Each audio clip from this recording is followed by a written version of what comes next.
はい。皆さん、こんにちは。機械系男子のケンイチです。今回はですね、普段あまり僕が読まないような本をですね、ちょっと紹介したいなと思います。それがですね、こちらの、じゃん。ショートケーキは背中から、平野咲子さんのエッセイですね。フードエッセイになっています。はい。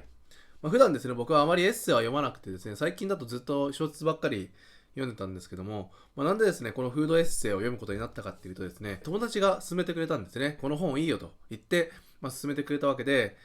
いいと勧められて読まないわけにはいかないので、読んでみたんですね。で、友達から伝えられたのはですね、タイトルしか伝えられてなかったんですね。特にエッセイとか、ここが面白いとか何もなくて、ショートケーキは背中からっていう本がとても面白かったと。だから読んでみてほしいって言われて、これを買ったわけなんですね。で、この本がですね、本当にめちゃめちゃもう面白くてですね、まだね、読んでる途中なんですけども、本当、ゆっくり味わいながら読みたいなっていう本でですね、この本をですね、一言で表すと、今話題になってるですね、こちらの、バター、こちらのですね、登場人物でもある、悪役なんですけども、カジマナ、通称カジマナと言われる梶井真奈子。その梶井真奈子をめちゃめちゃいい人にした、バージョン。つまり本当に、食への探求心が、梶間なぐらいですね、深い人で、それをですね、しっかりいい人として、紹介してくれてる。そんな感じの人かなっていう、この平野さんっていう方、そういうイメージがですね、僕らぴったりでしたね。はい。いろんな料理が紹介されてるんですけども、必ずしもですね、高い料理とか、高級食材を使ってるいいレストランとか、そういうところだけじゃなくてですね、街中に溶け込んでるような喫茶店とかですね、あとは、コンビニのポテチとか、コンビニのですね、鍋焼きうどんとか出てきたりとか、あとはファミレス、デニーズとかの話とかも出てきて、本当にですね、別に美味しいものだけを紹介するというよりかは、その時の雰囲気とか、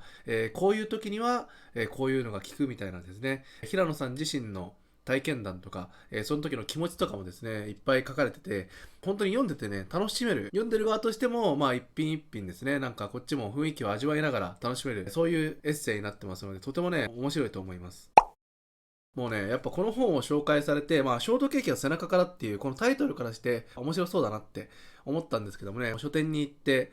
この本を手に取った時にですね、こういう帯の文句書かれたわけですね。やっぱり虚無にはご飯が効くとか、もうここら辺の話を読んでてもね、これ絶対面白いなっていう、こういうね、表現僕結構好きなんですよね。なんか、なんだろう、10を言わないけども、ほんのちょっとだけ逸れたような言い方をして、言いたいことというか、気持ちが伝わるっていうのがね、結構僕の好きな表現だったりするんですね。あとはですね、これ本文中にもある文句ですけども、きっと私は世界を理解したい。そのための手段が食べ物だったのだとかですね。あとはですね、この1行目、ちょっと見にくいと思うんですけど、子供の頃から食べ物が消え物であることに抗いたい人間だった。って書かれてですね、やっぱりね、この平野さんっていう方はですね、かなりユーモアがある人だと僕は思ってるんですね。ユーモアっていうのは別に面白おかしく書くっていうだけじゃなくてですね、なんか、こっちの心を躍らせるようなですね、ちょっと気分を上げたりとか、こっちの気分を乗らせるような、そういうね、書き方が上手い人でね、表現とか、ちょっとしたことでもですね、ユーモアある言い方をしてくれて、本当に読んでる側がですね、楽しめる作品になってるんですね。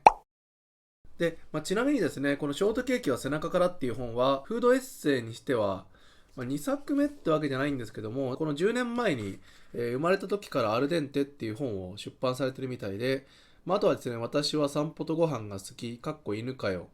味な店完全版などがあると書かれてましてですね、結構、フードエッセイ、フードディレクターとして活動されながら、ラジオとかも務めたりとかして、かなりいろいろと活動されてる方らしいですね。でですね、そんな平野咲子さんですね、先ほどこのバターのいい人バージョンの梶原にそっくりだと、そういうイメージがぴったりだというふうに話したんですけども、このですね、バターの作者、柚木麻子さんとですね、お話をされてて、それがですね、失恋の時だったっけな、気分が落ち込んだ時は、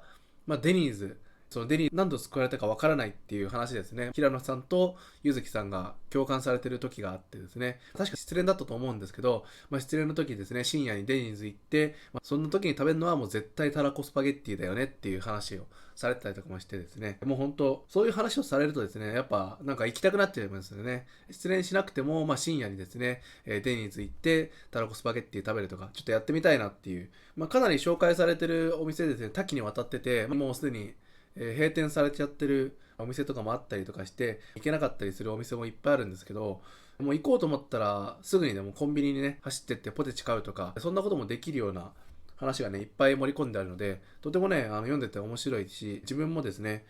すぐにでも平野さんが味わった味とか、その時の雰囲気、心が満たされていく感じをですね、読み手側も感じられるっていうのが実践できるっていうのがすごいいいかなって思います。なので、この本はですね、まだ途中なんですけども、ゆっくり、本当に、一品一品というか、一緒にですね、雰囲気とか楽しみながら、味わいながらですね、ゆっくり読んでいきたいなっていう作品ですね。はい。ぜひ、気になった人は読んでみてほしいなと思います。はい。それですね、今回は平野咲子さんのショートケーキは背中からを紹介させていただきました。かなりね、面白いエッセイになっているので、食べるのが好きとかですね、いろんな味を味わいたいっていう人にとってはですね、とてもお勧めできる作品となってますので、ぜひ読んでみてほしいなと思います。はい。それですね、今回の動画はここまでになります。ご視聴いただきありがとうございました。また次回の動画でお会いしましょう。バイバイ。